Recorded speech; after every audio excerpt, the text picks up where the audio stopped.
Thought Shifting Thursday, everyone. How are you all doing today? Just well. So the title today is Focus, Staying on Track in a Hectic World. And what inspired me to talk about this today is, I just know so many people that is the biggest challenge these days is how to stay on track with what are your highest visions. In fact, maybe we'll start with a little visioning exercise, see what your highest vision is, and then we'll talk about staying on track to that. Okay. So close your eyes if you're able to. If you're watching this while you're driving a car, then do not close your eyes. Otherwise, close your eyes. And let's do it this way. Think about a time in your life when you were living at a high level of joy, a high level of purpose. You felt like, wow, this is a great life right now. Let's identify that memory. When I do workshops and do this exercise, I'll ask, has anyone not accessed a memory yet? And then I'll give you more time. But sometimes, and usually it's only one hand that goes up. Sometimes people are looking for, oh, what's the best and perfect, memory? Just whatever comes to mind. Time when you felt like, wow, this is it. I'm on my game. And just imagine that you're reliving that experience as though it were happening right now. See it unfolding clearly in your mind's eye. Feel all of your feelings, all the feelings associated with this memory, present and active in the here and now. Feel the energy in your body as though it were occurring now. Take a nice deep healing breath.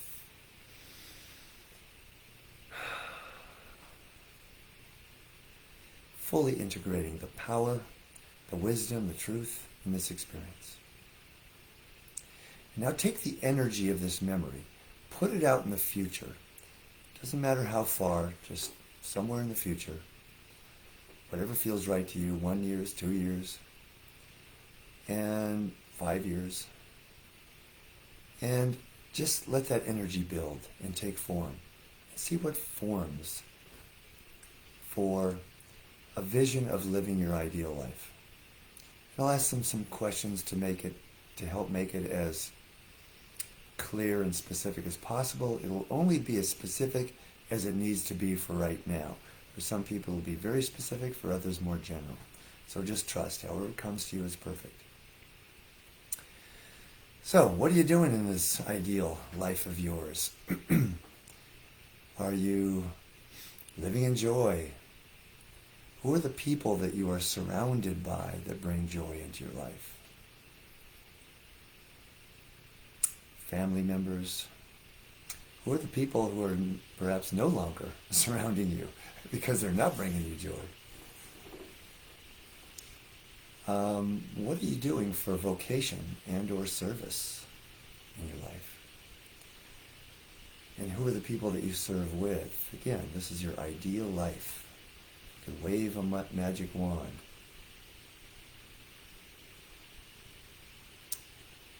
And exactly what are you doing with your service and work?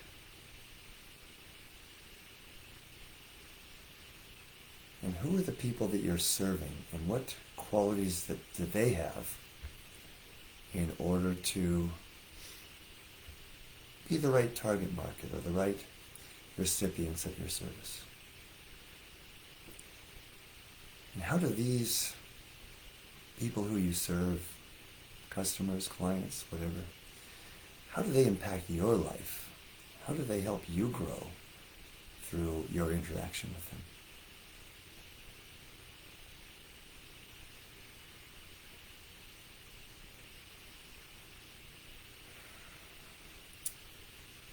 What are you doing for fun in this life? This ideal life of joy.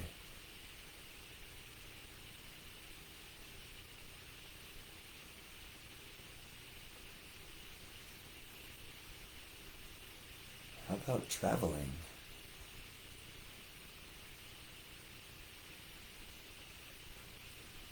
what have you accomplished in the last few years from this point to the point that you are envisioning?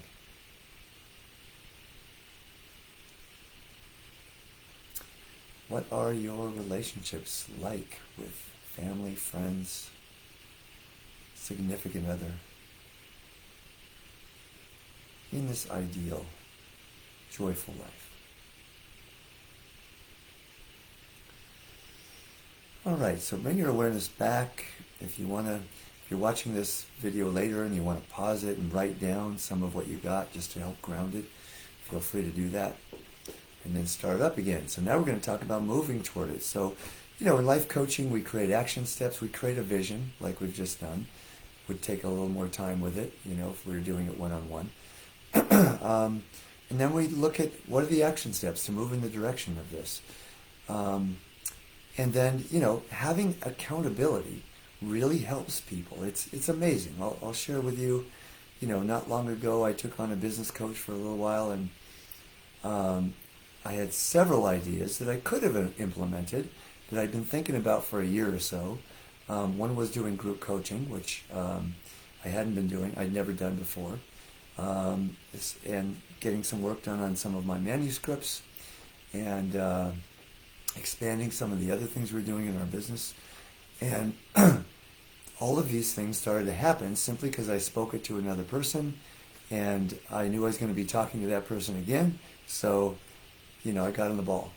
So accountability is really, really helpful for staying on track with your, what I find is that most people, most of the time, the big vision action steps, the things that will get them to this ideal life, are the things that tend to go to the back burner or put on hold or just not the highest priority.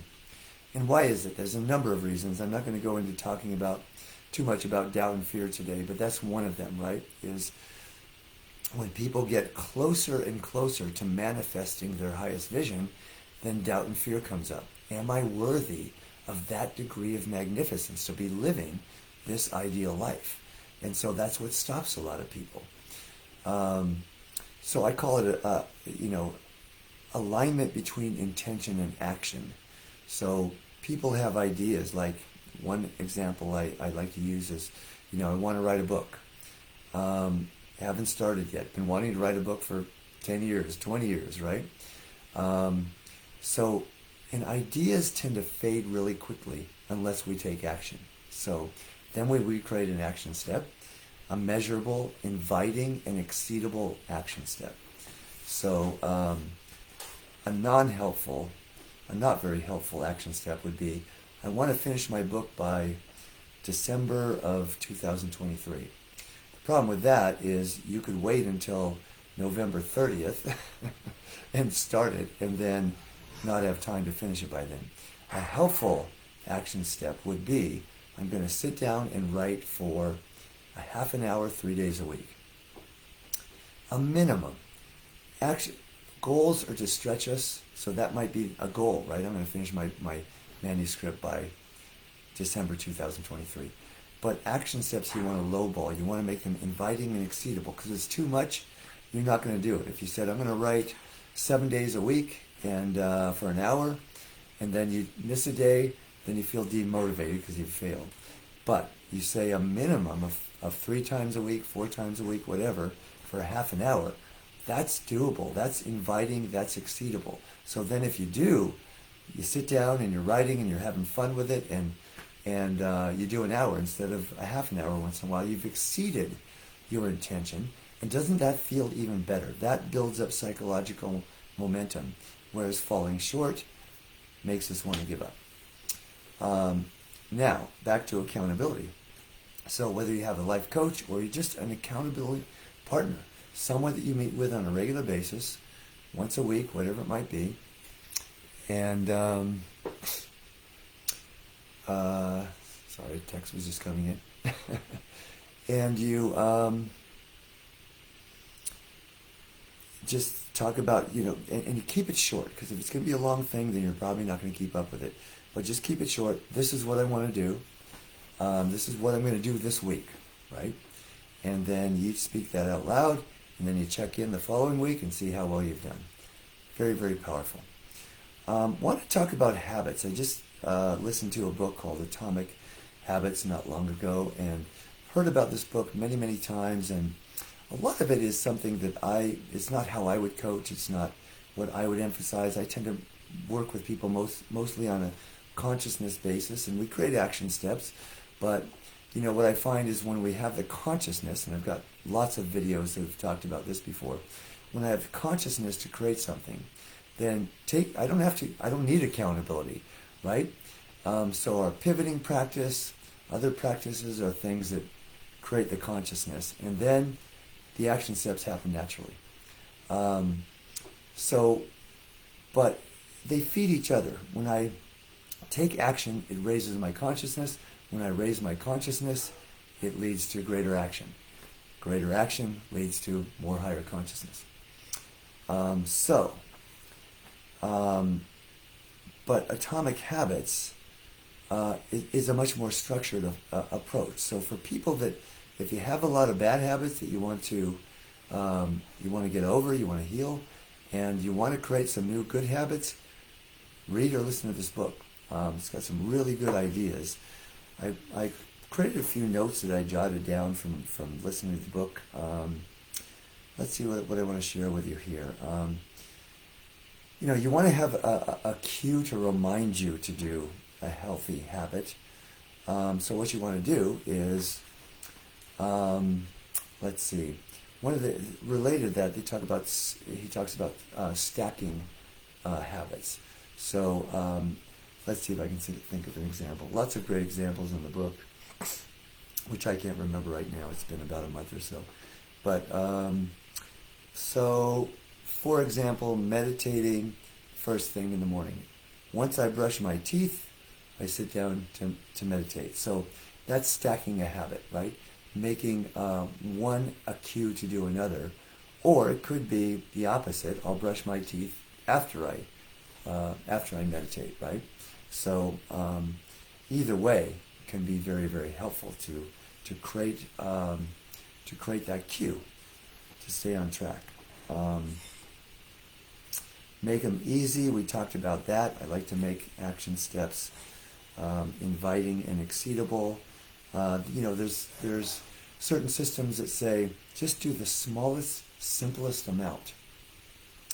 So, I had a client once who, I think I've talked about this in videos before, who was an artist in New York, and he wanted to get back to painting. And so he had it on his action steps to start painting, just to start painting for 6 months. Never did it. So we created the action step. Just put your easel and a canvas up in your living room. He did that, painted a whole painting in a month. Just make it really, really easy, the simplest amount. You want to write a book? Sit down and write one word. You can't write one word. Once you get going, now you're on track.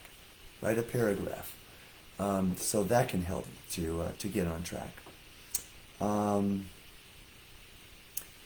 Let's see. Join a culture where a desired habit is the normal habit. That sounded quite interesting. So join a culture, if you want to read more, join a book club. If you want to meditate more, join a meditation group, right? So I want to talk about distractions. I said that in the title of this video. So what about distractions that take us away from, there's so many people. Social media, is a great tool, and it's an incredible distraction. How many people I know, how many clients I know that say, gosh, I could get so much done if it wasn't for social media. So simply limiting the amount, sometimes that's action steps we create with people, is just limiting the amount of social media time. And it's one thing, if you're doing it for your business, then that's another thing, right? But I guess what I'm talking about is not, business activities, unless you're out of balance there, right?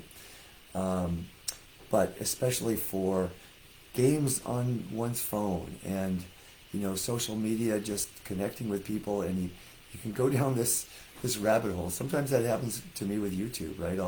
I'll be looking up something that I want to I want to experience or learn on YouTube, and then I see, these comedians, or old Johnny Carson clips, and I want to see that. I don't know if I've seen that Robin Williams interview, and then that leads me to something else. You know what I'm talking about.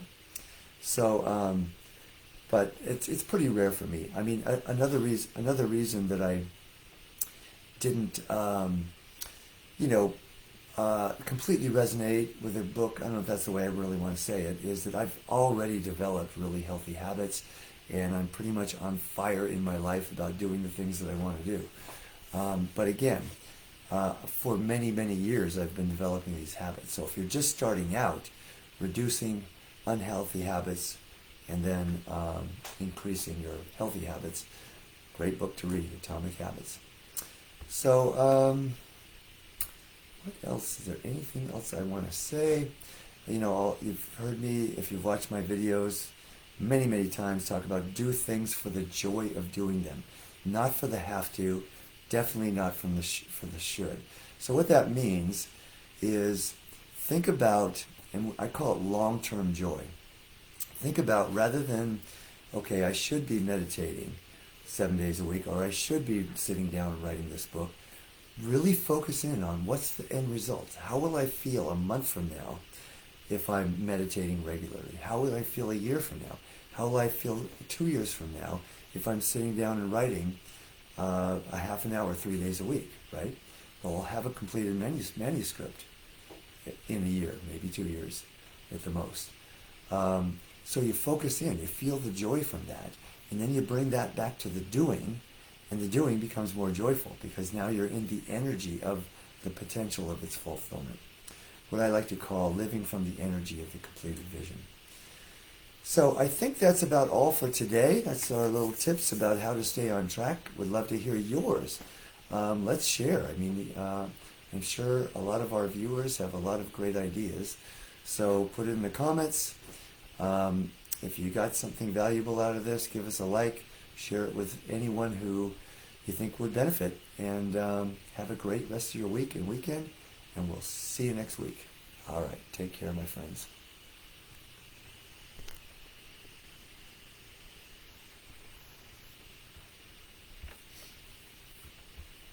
And we're ending video on Facebook too.